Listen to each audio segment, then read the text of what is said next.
Today, we're diving into one of ancient India's most profound texts, the Chandogya Upanishad.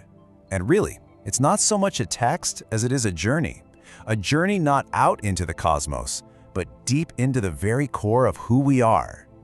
So let's start with the central question this whole thing poses.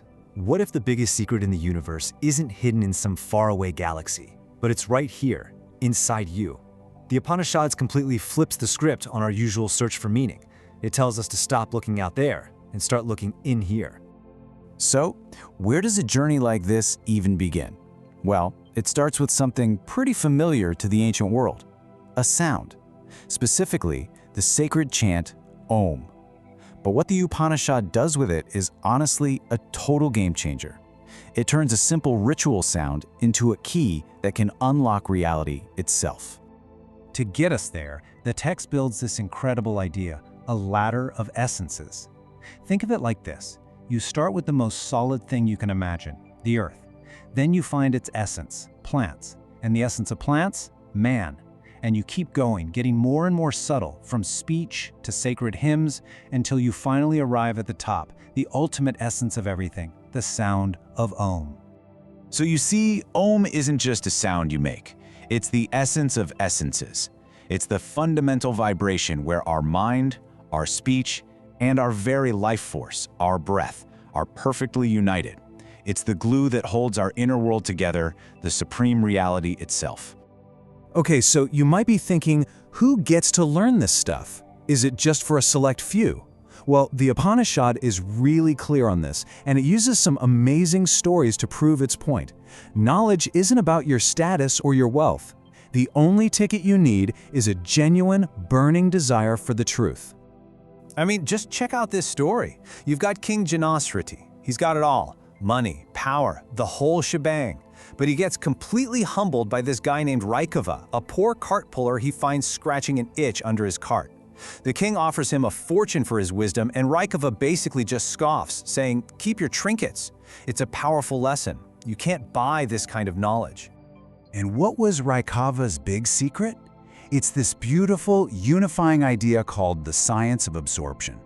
He says, look, just as the wind in the cosmos eventually absorbs everything, fire, the sun, you name it, your own life breath, your prana, absorbs all of your senses when you go to sleep. The universe out there and the universe in you, yeah, they're running on the same software.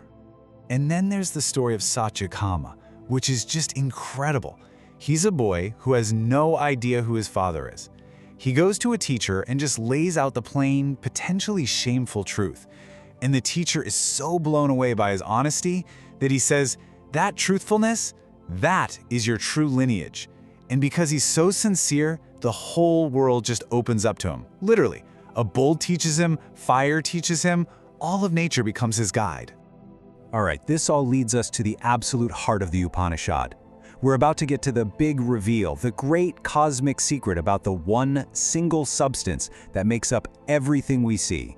Can you just imagine this? Svetakutu comes home from years of schooling, probably super arrogant, thinking he knows it all, and his dad, Udalaka, greets him with this question. He's not quizzing him. He's trying to completely shatter his ego and show him that true knowledge goes way beyond what you can learn in a book. Udalaka's explanation is brilliant because it's so simple. He says, hey, if you understand one lump of clay, you basically understand every single thing ever made from clay. A pot, a bowl, those are just names, labels we slap on things. The reality, the truth of it, is just clay. And, he hints, the whole universe works the same way. And here it is, the great secret, the punchline of the cosmos. All this is verily Brahman. Everything you see, everything you touch, this whole wild, diverse universe, in reality, it's all just one thing. One ultimate substance the sages call Brahman. But hang on, because this isn't just some abstract idea about the universe out there. This is the exact moment the cosmic becomes personal. The biggest secret about the universe is about to be revealed, as the biggest secret about you. Tat, Twam, Asi. In English, that, thou, art, you are. That one single universal reality that makes up everything in existence, well, that's what you are. Now, that sounds pretty wild, right? How can that be? So Uddalaka uses these amazing analogies. He has his son crack open a tiny banyan seed and asks, "What do you see?" The son says, nothing." And the father replies, "From that invisible nothing, that subtle essence, this whole gigantic tree grows. That essence is the self. That is you." And if that one doesn't click, he has another. He says, dissolve this salt in water. You can't see the salt anymore, you can't grab it, but you know it's there because you can taste it in every single drop. The self, he says, is exactly like that. It's unseen, it's subtle, but it completely permeates every part of your being. Now you can bet that a massive statement like "you are that" sparks some serious debate. For centuries, philosophers argued over what it really means. Does it mean you are 100% identical to the ultimate reality, as the philosopher Shankara said? Or is it more like you're a part of that reality, like a single cell is part of a body, as Ramanuja argued? This one phrase shaped entire schools of thought for thousands of years. So what's the point of all this? What happens when you actually realize deep down that you are that? Well, according to the Upanishad, the result is the discovery of something incredible, a state of infinite, unshakable happiness. This is what they call Bhuma, the infinite. The logic is simple. Any joy we get from finite things, a new phone, a promotion, it's always temporary, right? It fades.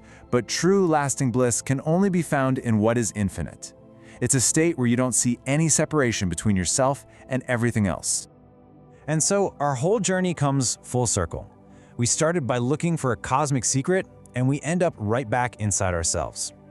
The Upanishad leaves us with this stunning image. Your body is the city of God.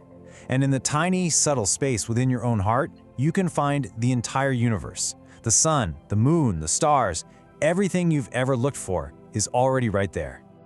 So in the end, the Upanishad isn't just giving us facts. It's handing us a map. It's shown us the path, from a simple sound, Om, to the most profound realization imaginable. You are that. It tells us there's an entire universe of bliss waiting inside us. So the only question it leaves us with is, are we going to look?